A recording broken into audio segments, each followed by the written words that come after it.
first couple of years of my life, I lived off of boiled potatoes and Sprite. Yeah, so fast forward, I would, you know, obviously look for ways to be the best at whatever I could be, and otherwise you're just going to turn into him. You're just going to be in a different location. So I met these kids that were, So today is a special edition of Social Commerce Give It Up, where people talk a little more to the point, a little more deeply, a deeper dive in. So today we have a very special guest, Jefferson Keith Langley. He is a successful Latino entrepreneur, a film producer, a philanthropist, and a whole lot more. But we will dive into that soon. So thank you, Jefferson, for joining us today. How are you? yeah, I'm well. How about yourself? Doing good, doing good. So I think you're over on the West Coast and you're joining me here in just to show you Canada. Oh, geez. Yeah, I love it. But Yeah, it's very gloomy. yeah, Canada spring day. yeah, that's Uh, great. Perfect day for an interview. Yeah, I am. I'm in SoCal. Okay, amazing. Yeah, definitely. All right. So one of my very big passions is the why, the big why behind people are doing what they're doing. Yeah, And what I have experienced from talking to so many people is it's yeah, basically transmuting, transitioning adversity into achievement. So I kind of feel that's in your backstory. So can you let us know how it started, where you started, your background, that type of thing? absolutely. Yeah, thank you for having me. So yeah, I was born in a small town called Amarillo in the Panhandle of Texas in the 1970s. I was born in '73, so I'm 50 now. Yeah, small town, middle of nowhere kind of thing. My parents moved me to another small town about an hour from Dallas when I was about one, little over one. I was born with a rare disease. At the time, they didn't know what it was, but I couldn't eat pretty much anything or drink anything because I would get sick. And Oh my um, gosh.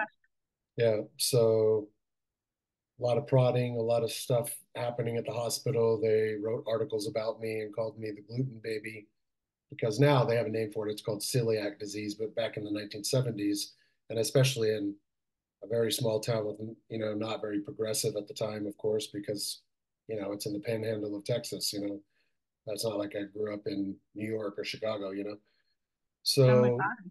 yeah, So so for the you were first, the child behind celiac disease? one of them, yeah, they wrote, like I said, articles. I was in the newspaper as a baby, and yeah, they had to move to a bigger city or where they were more progressive outside Dallas to try to get better help. So for the first couple of years of my life, I lived off of boiled potatoes and Sprite. Um, Wow. and What a yeah, crazy combo. yeah, terrible. Not much nutrition in that. So yeah, so yeah, I wasn't allowed. I couldn't drink milk. I couldn't drink anything. I was never breastfed because I would get sick and dehydrate, and they had to rush me to the hospital every time I would try new foods or whatever. So it was very much trial and error. But after I got out of that, I, stayed in that area, growing up in a small town in Texas. Somewhat of a middle class family. My father's Mhm. the guy who played the role of my father was from another, actually from Canada, where you're at, and had Which come part of to Canada? Ontario. He grew up in Ontario, and Okay, yeah, his not far from me. yeah. So his family and father and grandfather worked in the car mills in Detroit and stuff. All the working class, blue collar. Hmm, Um, hmm. yeah. So I grew up in this town outside Dallas, and at the time it was very small. Friday night lights, one high school. Fighting towns against towns. Sports against sports, and I was a prodigy athlete, but growing up with a different kind of dynamic where my mother is obviously, I have a ethnic background. I'm part Latin and part Native American Indian from her side, and so she's half and half. And so I grew up with a very spiritual upbringing. Although I was growing up in the Bible Belt, white America, um, Hmm. my I guess connection to spirituality was a little bit different because of my mother's, heritage and stuff. So I never really took medicine when I would get sick or I'd get injured or whatever. Playing sports at a high level, I would, she would crush these, herbs at, now it's Wow. popular. Now it's popular. Everybody takes herbs and superfoods and eats, stuff from the ground. But back then, Right, right. it was super unorthodox. And um, yeah, so I had that kind of upbringing where I was very connected to, why are we the way we are, and a deeper understanding about energy. And she would hook me up to these machines called chi machines where it would run clean energy through our meridians. And so I would very Oh, rarely, wow. So yeah. what does So that look like? That's like super interesting to me.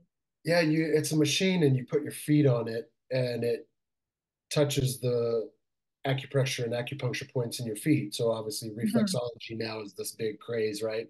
Oh, Right. touch different points on your body. Hmm. It helps you. But back then Yeah.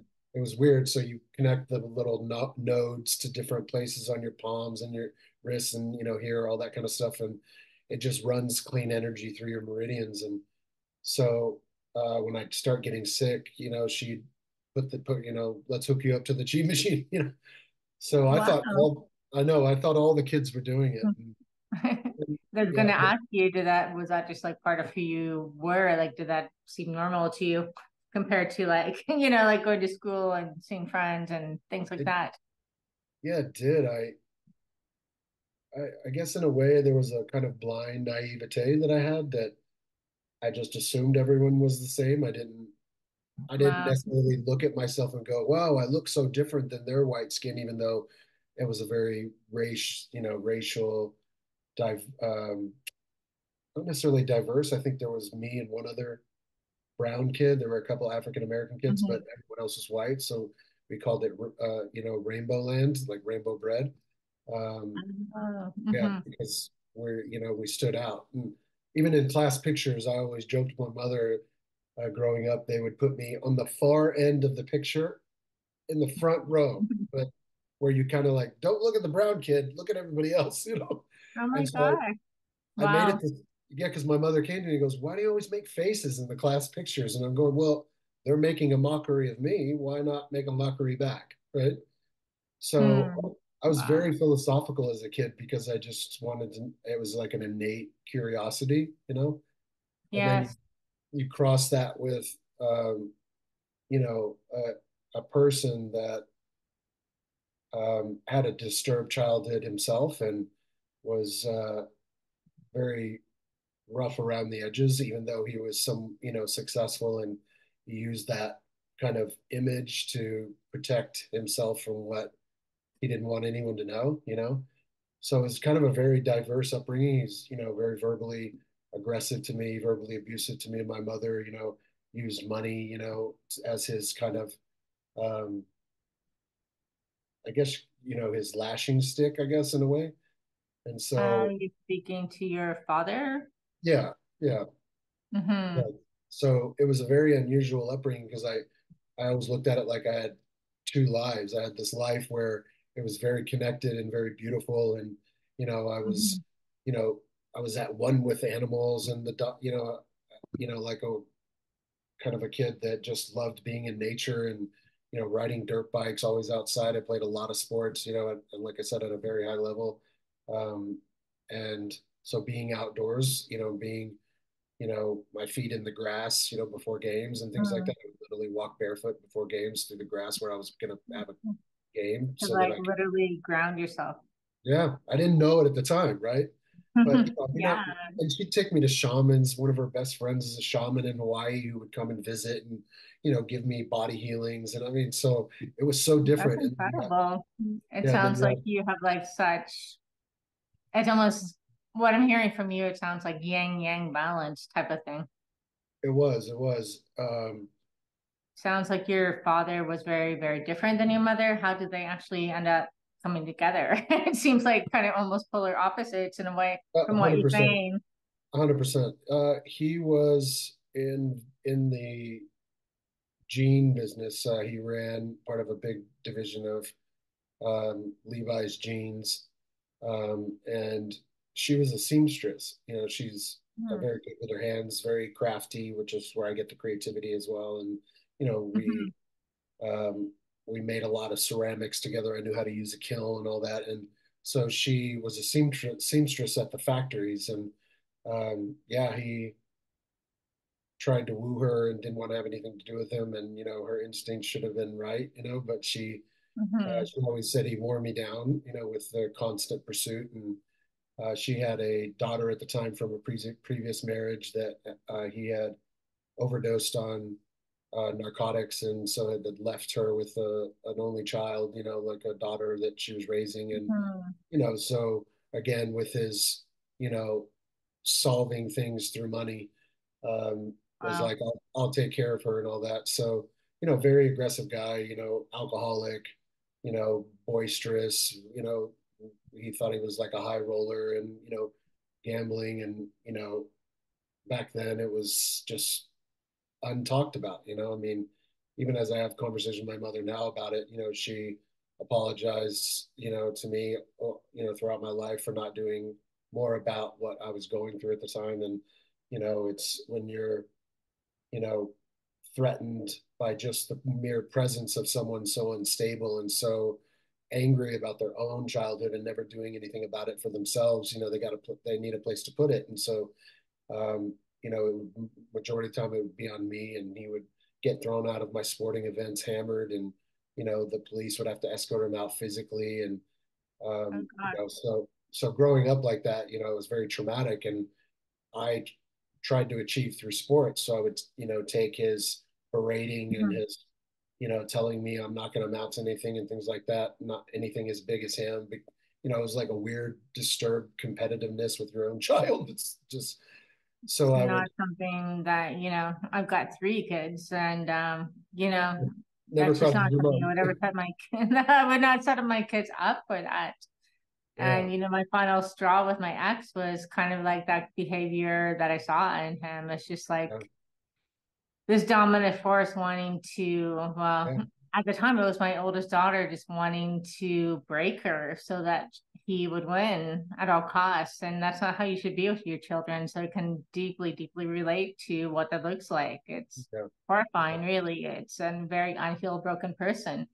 yeah, 100%. And so fast forward as I'm growing up, I different experiences I had when I was 3 years old. He was a speedboat aficionado where he would buy these handmade speedboats and race them on the big Mhm. lakes called Lake Texoma in Texas. And one day the whole family's there, and we're having kind of an event with the family at the lake, and the motorhomes and all that.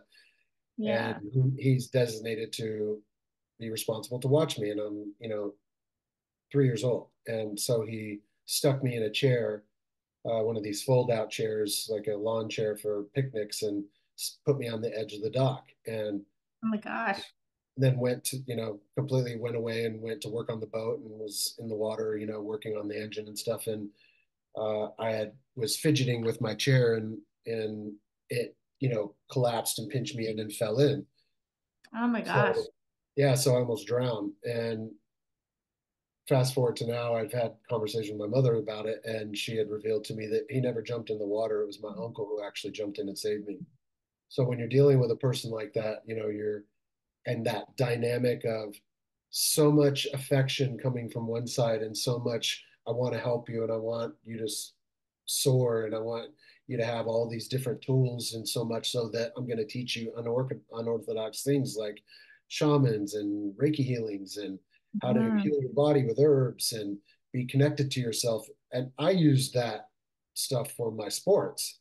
So I strengthen my Mhm. intuition, and in sports they call it anticipation skills, right? So you can Yeah. anticipate where the play is going, right? But for me, I could just read it. I mean, they talk about it in NFL, sportscasters will say there's no one as good as Tom Brady. Brady is reading the play. Hmm.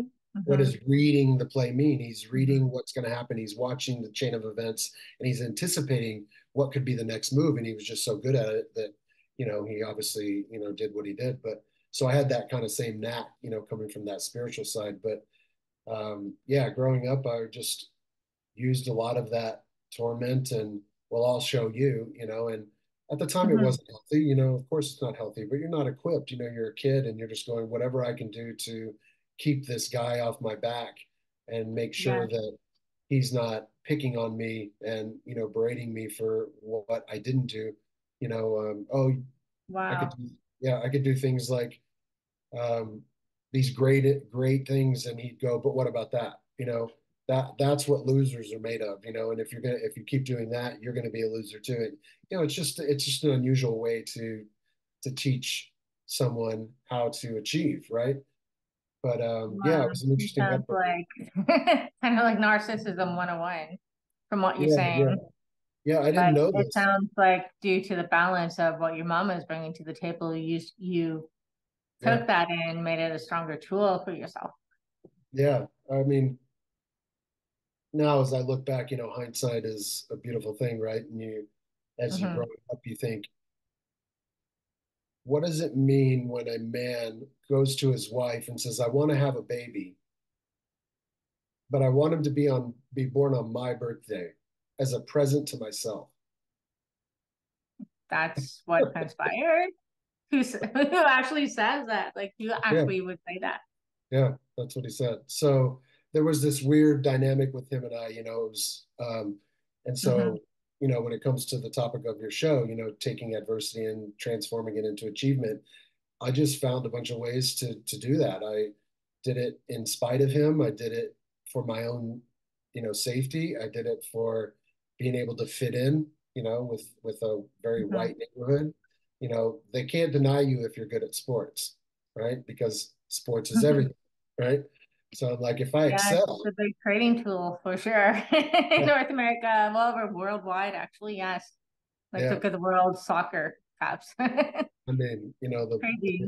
worldwide, the beautiful game. So yeah, so fast forward, I would, you know, obviously look for ways to be the best at whatever I could be, and it's just a natural knack of mine is I don't choose things naturally that I don't think I have a good shot at winning.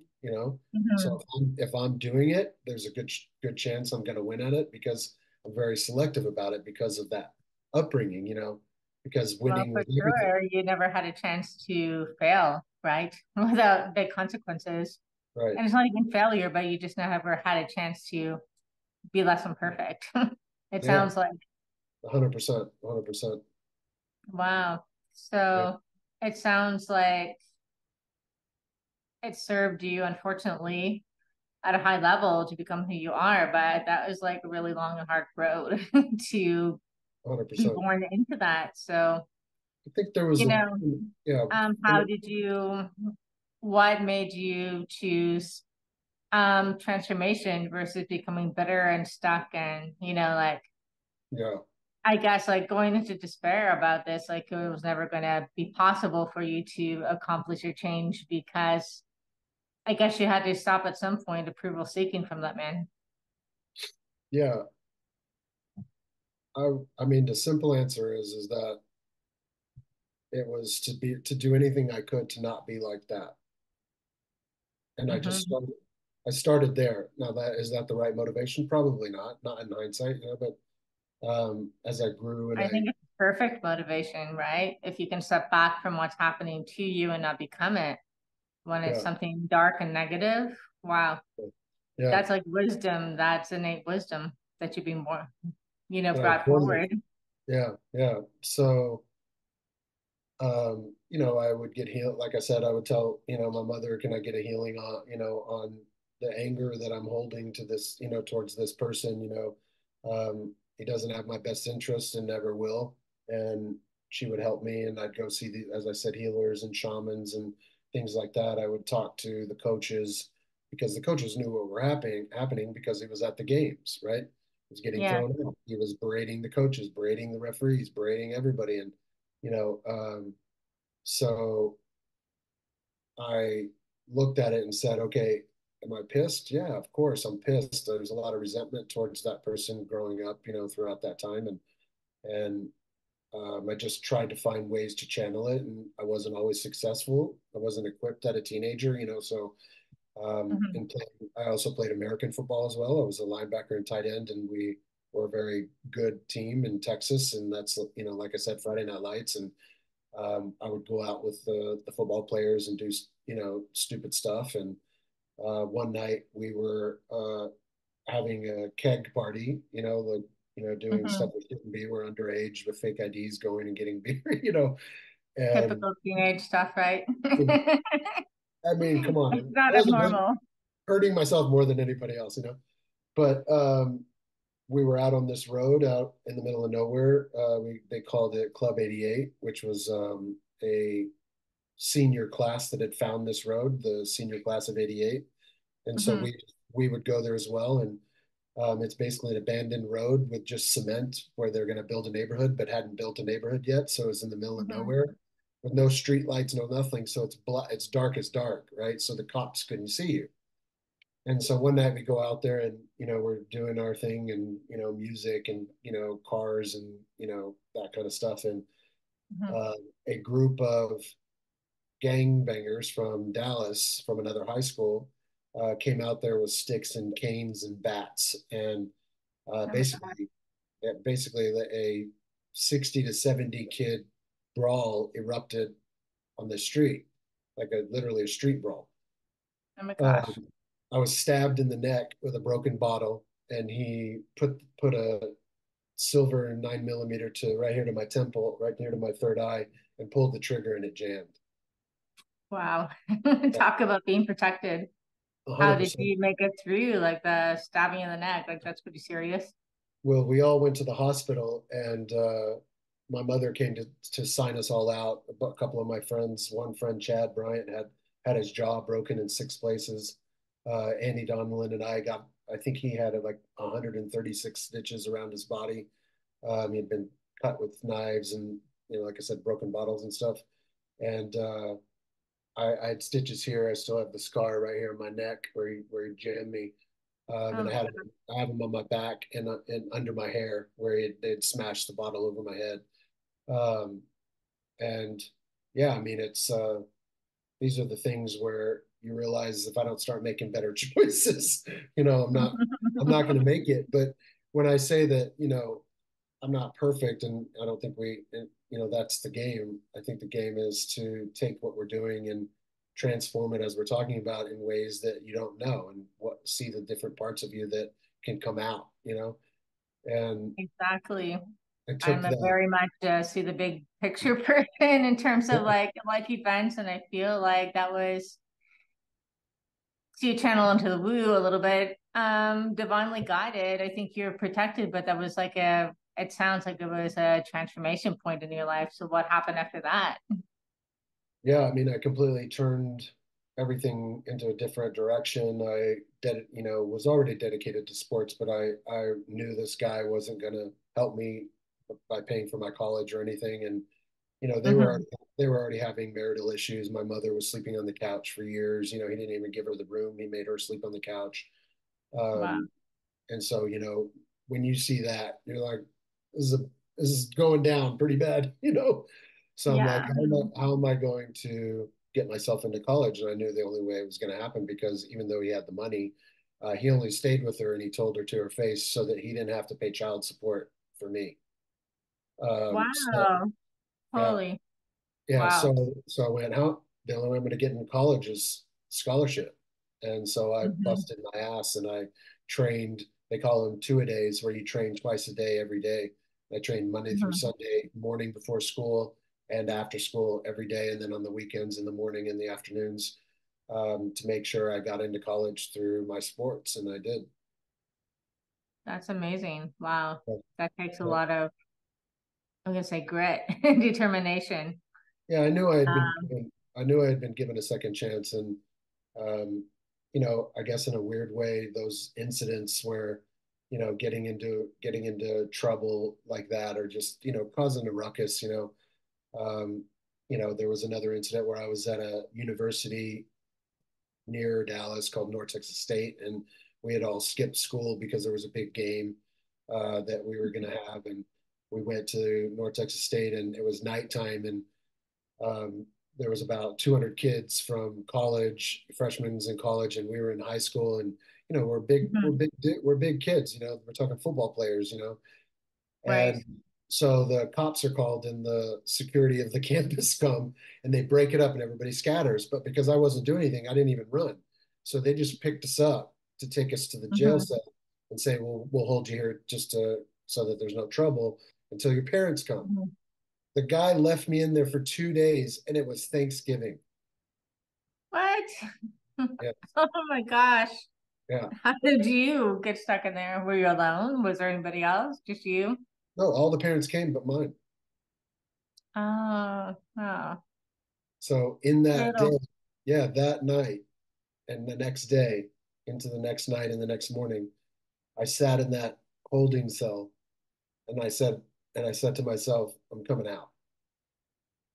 I'm getting out of this for sure. So by the time I was a senior in high school, I already had offers to go to college. And when I graduated, this person came to my graduation. During the graduation, before I went up to get my diploma, he came up to me while I was sitting with the rest of the students and told me he's leaving because now I'm graduating. He doesn't need to pay child support. Gave me a Hmm. check.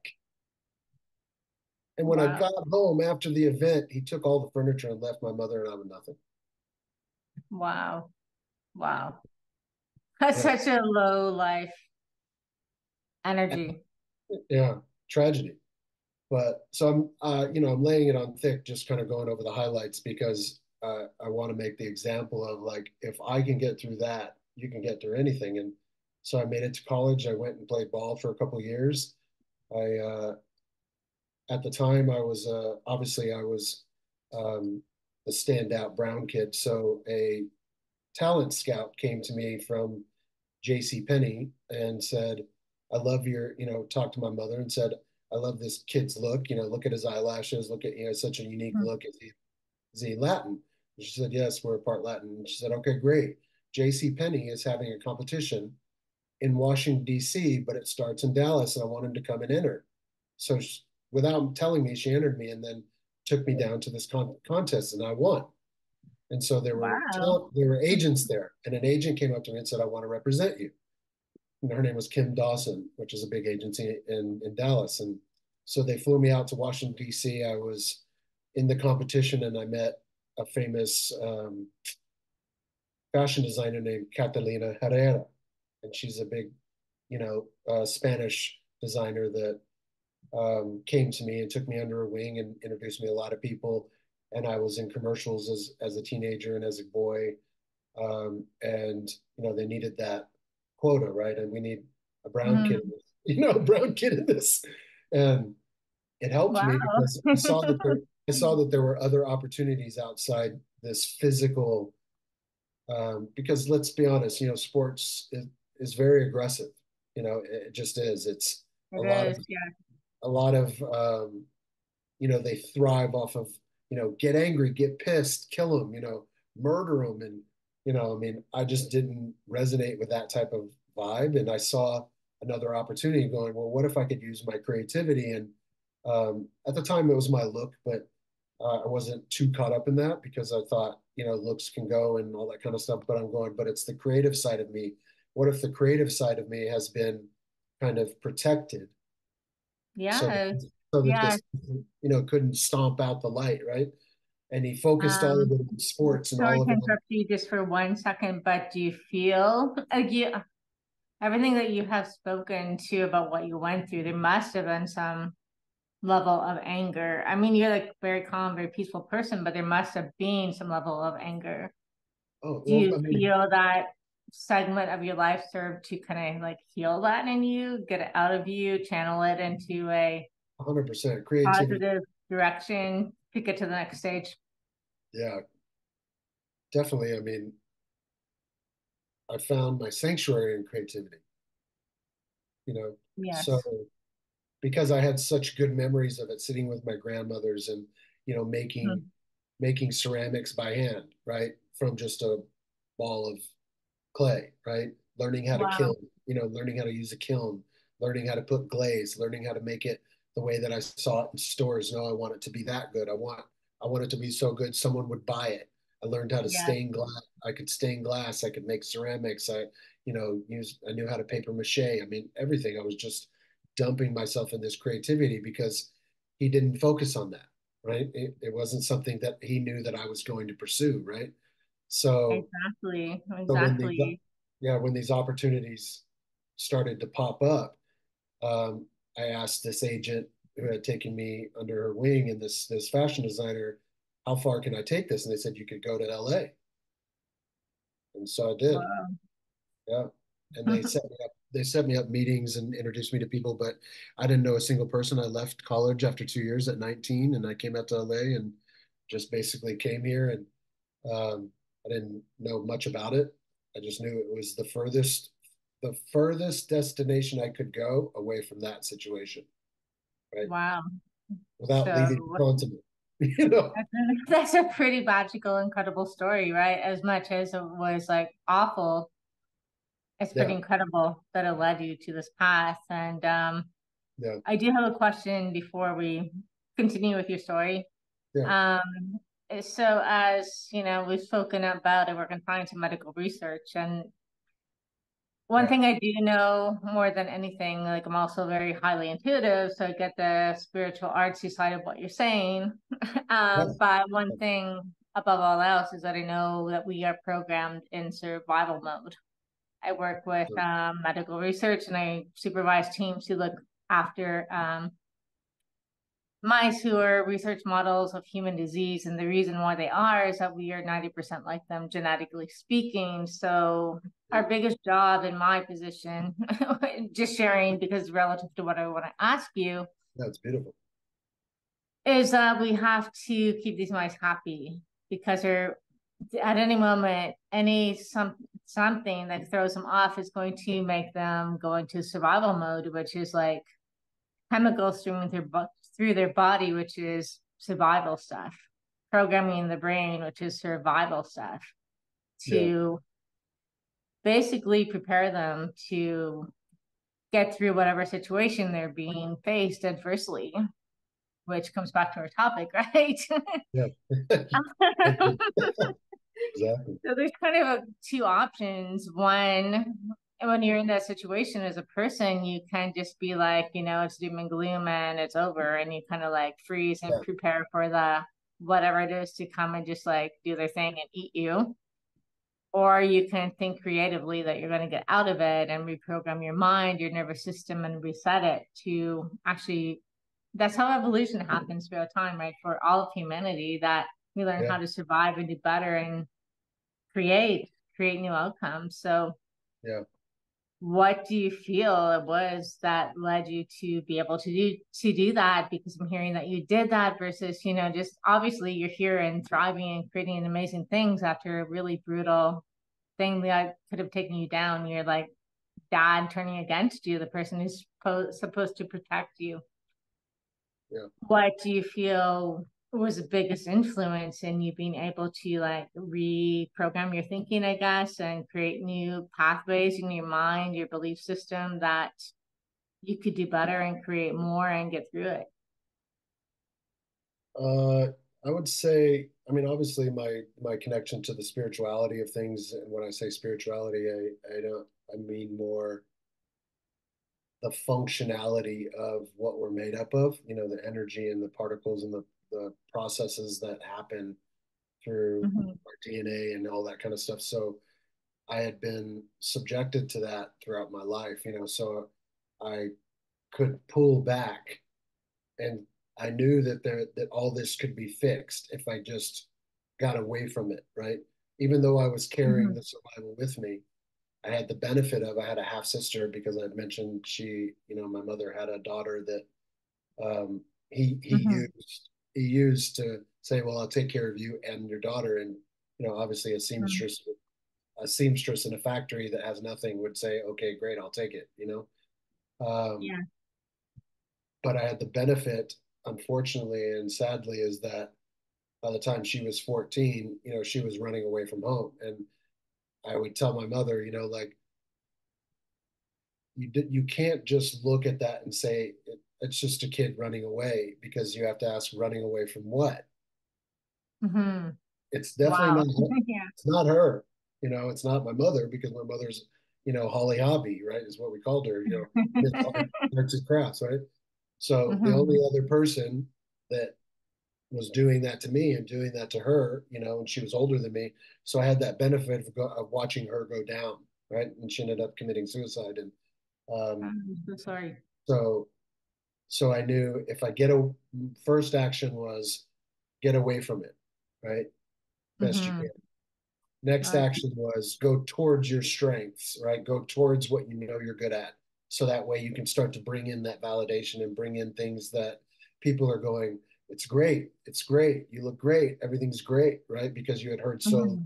so much of the opposite for so long and start to rebuild the psyche, of the other Yeah. side of it, the other side of it. Yes. Yes. Like, Because just to interject the science yeah, again, it's like it's really incredible to me that you actually were able to do this on your own. But truly, my personal passion is knowing the science behind the fact that we can change our mindset. That if you can, this is a conversation I had with my own kids. It's like an event creates a thought, creates the emotion, the action, then the outcome. So if you can change the thought, or like you did, change the situation to hear the words and the validation, then it changes the emotions, the actions, the outcome. And there's so many possibilities that yeah, it's rewiring a whole new programming in your mind that the change yeah, can happen, and it's chemicals, it's scientific, it's proven. So that's amazing to me that you were able to do that on your own, to guide yourself through that after, your normal is like being inundated with that negativity.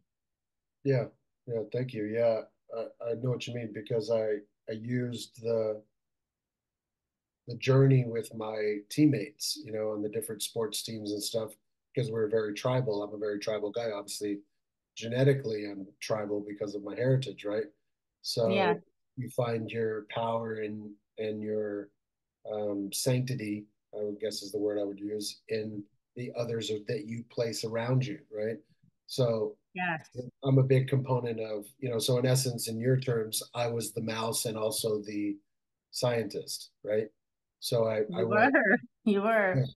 So I knew if I didn't get myself out of survival at the time and start surrounding myself with guys that were similar to the tribes that I was achieving so much success as an athlete, I wasn't even going to make it because I just brought what I had there with me to another location, right? So Hmm. really leaned on that kind of mindset and that spirituality to go, all right, I'm going to change the chemical makeup by the people that I put around me. And so I'll pick people around me that know about the same things, that want the same things, that want to do the same things, that have big ambitions, that are achievers, that have been through stuff, that have come out of it. Right. I mean, I literally, when I would meet people in LA, I would say like, oh, where are you from? Oh, what was your upbringing like? And of course, I'm Hmm. sugarcoating everything because of the shame and the embarrassment of going, look what this person did. And I didn't want people to think that I was that, or even though little glimpses of it would come out, of course I was angry and it would slip out. And I knew that that wasn't their fault. It's on me. I take responsibility for myself because that person Hmm. didn't, right? I take Right. responsibility for my actions because that person didn't, right? So Yes. it became about creating separation, right? Not I just love that. the physical distance was already done, right? Yes. It was Yes. now the mental, emotional, and chemical connection that I need to create separation from, right? And so Yeah. I was super blessed. I met a guy who was a very kind dude and, was very successful in the special effects realm. He took me under his wing, gave me jobs, and I started working for a lot of big producers and stuff. And being their assistant. And, I worked on huge movies as, I was 19 and I was just willing to work because I saw business as sports, you put the work in, you put the effort in, you do it in a consistent way that you can't deny what will come out of that because I had done it for so long since I was 3. Right. Yes. So this man Sean started introducing me to a lot of other guys that were my age, right? He was a little older, and Hmm. I just got, you know, again, divine intervention. The higher power stepped in and said, "I'm going to make sure you survive," right? Because otherwise, you're just going to turn into him. You're just going to be in a different location.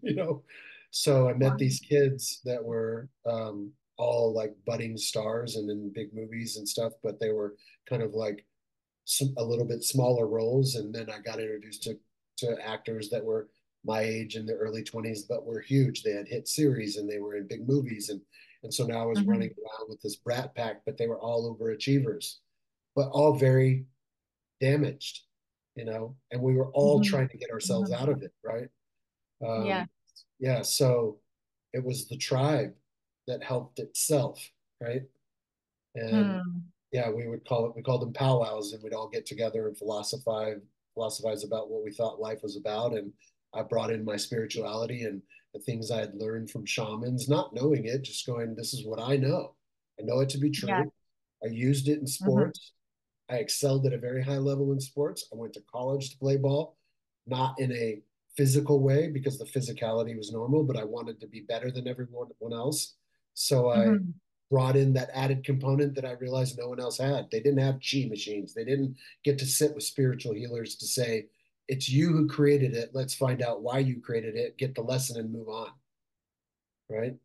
So I had, Exactly. That's what I feel is that many people feel like yeah, what's happening right now is the only reality that's possible, that it's happening to them, that there's no possibility of change. And yeah. I love the message that you're putting it out there that it can be different. There's a new reality you can grab onto and create, mostly create. I Most mean, people go through life not knowing that, they just don't know it.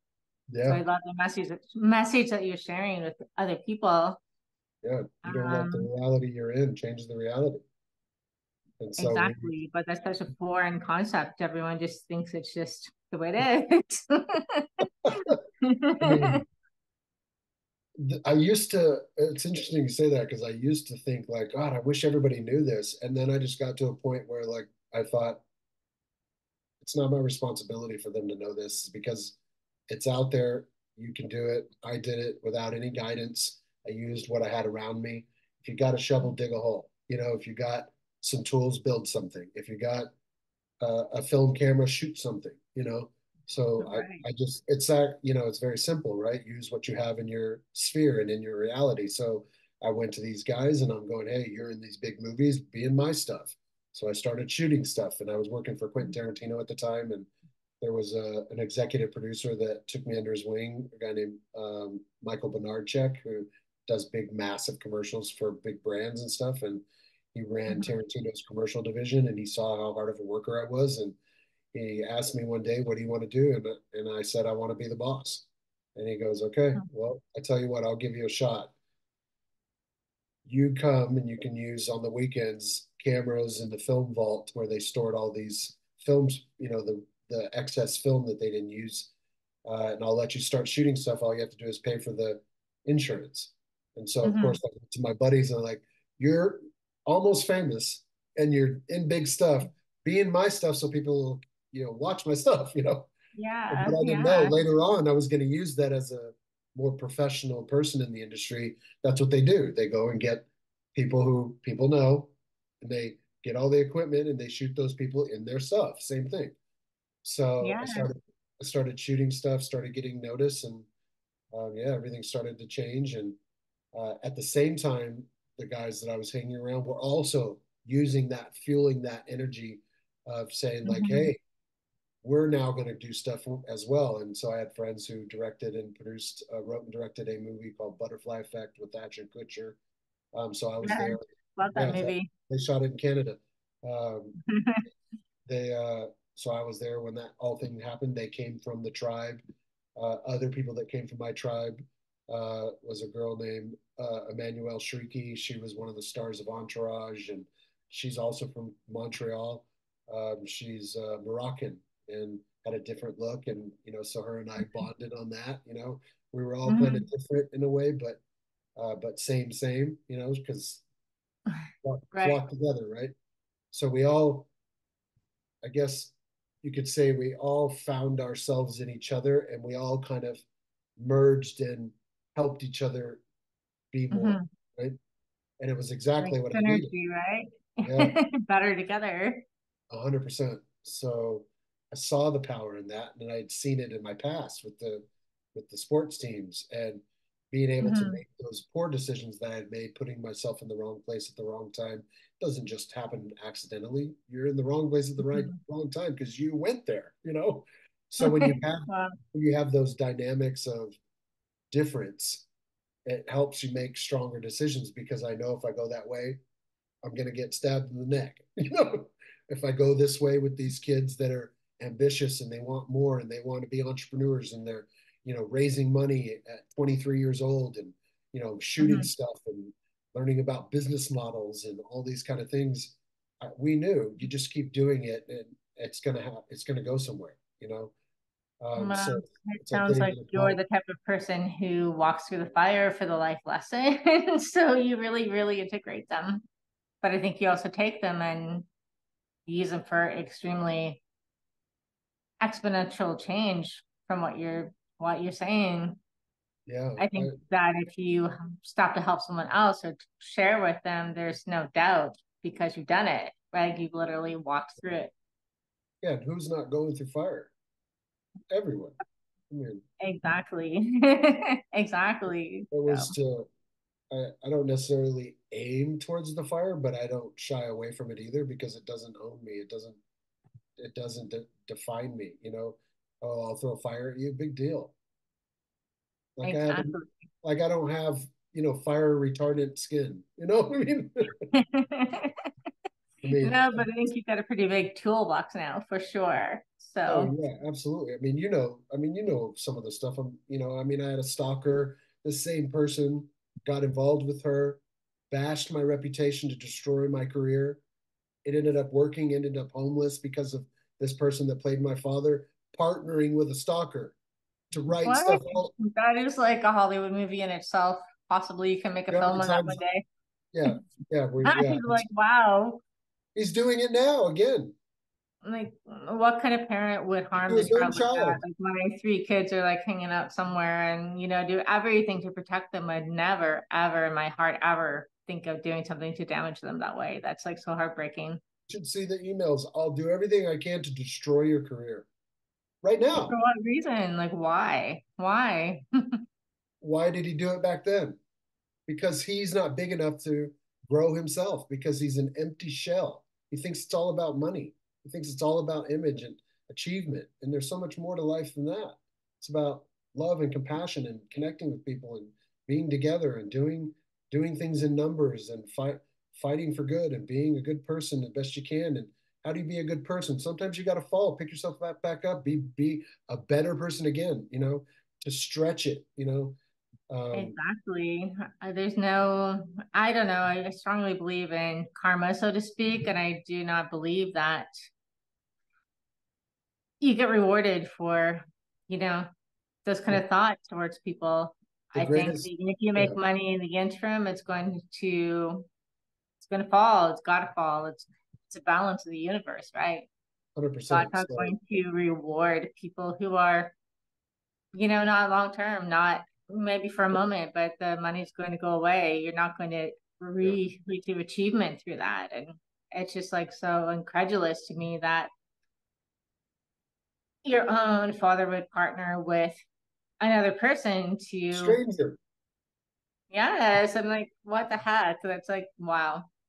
Yeah, there's a great quote, right? The only thing evil needs to win is for good men to do nothing.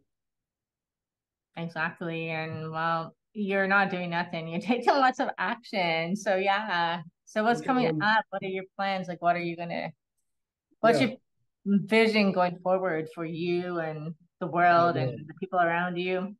yeah. I mean, I'm surrounded by so many good people that I admire and I love. The people who are in my inner circle, obviously, but also in my career. We have a global transmedia studio called the Shepherds Studios, and we're making movies, games, TV, consumer products, software, tech. I mean, all kinds of stuff. And we have this kind of amalgamation of all these cool personalities who've seen different things in their lives. They've all had success in their own lane, I guess you could say. And I just created this big lane where all the bikes could fit, and Awesome. um, yeah, I mean, one of our partners produced Entourage, SEAL Team, You on Netflix. He did The Last Ship. I mean, he's done all kinds of I mean, some of the biggest hits in TV history. He's got a movie right now with Michael Keaton and Al Pacino in theaters. My other partner, um, ran the art teams for the biggest mobile game studio in the world. I mean, I'm just around so many cool people. Our CFO is, like a brilliant financial wizard, and she works for LeBron James's company and she's our CFO and she's introducing us to Mhm. people to invest in us. I mean, so when you look at, again, what I've just described of, I know the power in tribalism. I know the power in a Mhm. communal thought, in a communal agenda, and a communal idea, where they're all Yeah. pouring their energy and their processes and their own protocols. As a human being, we're very dynamic, and you put that dynamism from each of them into the same vehicle, it gets strong, right? And then you send For it out. sure. The Yes, message will get out there. So yeah, we're doing. absolutely. And this is random, but as you're speaking, I'm just noticing the painting on, or the art on uh, your wall behind you. It's like explosive collaborative energy. Yeah, yeah, that's on our merchandise site called Narrative Retail. It's a photograph I shot, and we nicknamed it Burst because for me it's a symbol of what you come from and what you become. And Wow. yeah, Yes. so Yes. so yeah, thank you so So much. I appreciate you having me on and letting me tell a little bit of my story and that's giving me an the incredible platform. story. And, for sure, the momentum you built, the vision you have, the person you are is, what, unfortunately, what this person who says or calls themselves to be your father and this like partnering with this other person is like small dice compared to the bigger picture that you've created and the things that are going to come about. So And that's look at the exciting. And So again, look at the people around me. I mean, I have people like you that, is a close friend. And, um, you know, I think it identifies that I'm on the right track. So anytime I'm feeling low or the negative energies after me and telling me that I'm from the past and I'm in the past, I look at it and say, no, I'm not, because look at them, you know? So it's a great balance. It's a great way to, I mean, what is adversity? Adversity is a layered destruction of what is good. exactly. And from the stuff that I personally do, I strongly feel like you You're went through these loud. lessons so that you could facilitate bigger connection with many people and lead the path and create Yeah, great change with the stuff you're doing. So definitely going to be sharing at the end of this the contact information for that. And it's you are open to people reaching out to you for like more information on the project, or even if they would possibly like to participate in some small way with the shepherds, that sort of thing, narrative retail. yeah, absolutely. Yeah, I mentor entrepreneurs. I've mentored, students at UC Santa Barbara, UCI. I mean, all kinds of different ways that I can be of service and be helpful. That's a big component of mine because I want people to have opportunities that, I never had or they may never get. So if I can make that difference and facilitate that, I mean, I feel I should. That's, my mission is to change it, and I'm going to disrupt it with as much force as I can. That is amazing, and you have, and you will. Just before I let you go, can you just speak a little bit to the shepherds because I kind of get there's like a lot behind that name. Like, what is the vision behind the shepherds? Yeah, the vision was and is that a safe place again, right? Bringing what Mhm. I found in that safe place of my creativity into the physical of the shepherds and saying, here is an atmosphere and an environment, an ethos that is a safe place to find your sanctuary and creativity, to find yourself more than you were before you came through the door, and to grow and challenge yourself mentally, emotionally, physically, spiritually, and um, see where you're at after the fact. And so we kind of call it a think tank slash incubator slash production facility. We produce things, right? People. So yeah, the it came from that. And in the entertainment industry, there's a kind of term people use when they say, "Oh, I'm shepherding that project." But so there's kind of a double meaning. We're the shepherds of the money, we're the shepherds of the projects, but Mhm. also behind it is the um, I'm shepherding a mission that I feel is important in this day and age, and I'm going to continue on with it no matter what tries to come in my way. And we made the logo. Me and my partner made the logo, the owl. And people always ask, like, tell me about the owl, because when you think shepherd, you think, a staff. Yeah, Yeah. big staff walking, which, beautiful. There's nothing wrong with that image. But for us, the owl represented, I see in the dark and I overlook and I see 360, and anything that Wow. anything that tries to come and hurt not only what we're creating but those creating it can't get through because I'm watching. And I love that. That's super powerful. yeah, so yeah, thank you for noticing that. Yeah, I mean, we don't talk about it often out in the, but that's just kind of between all of us, this kind of Mhm. internal sentiment, I guess you could say. Wow, I love that. And I think once people feel accepted in that safe space where they can just like completely be who they are, well, so much can happen, right? It's just having that space. And I love that. So, Yeah, all thank you. right. Well, in the future, I'd love to have you come back on and with an 100%. update about all the projects. And I feel like all the stuff that you described that's kind of going on Yeah, right now is a blip in the past. It's a rough patch. thank you. You got Thank to you. kind of like, All be back and it's going to be nothingness. part of So the story. exactly. It's always got to be like Next chapter. the cliffhanger.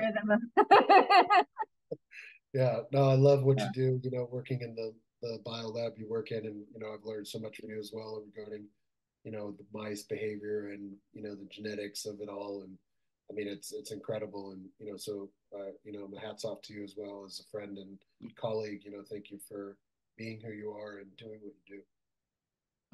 It's a pleasure. It's a pleasure to know you. And yeah, all right. Well, thank you so much for today. And I'll put this out there and flip it to you as well. And we'll be back in Yeah, touch soon. So, let's all go. right. Thank you, Jefferson. Okay, bye for now.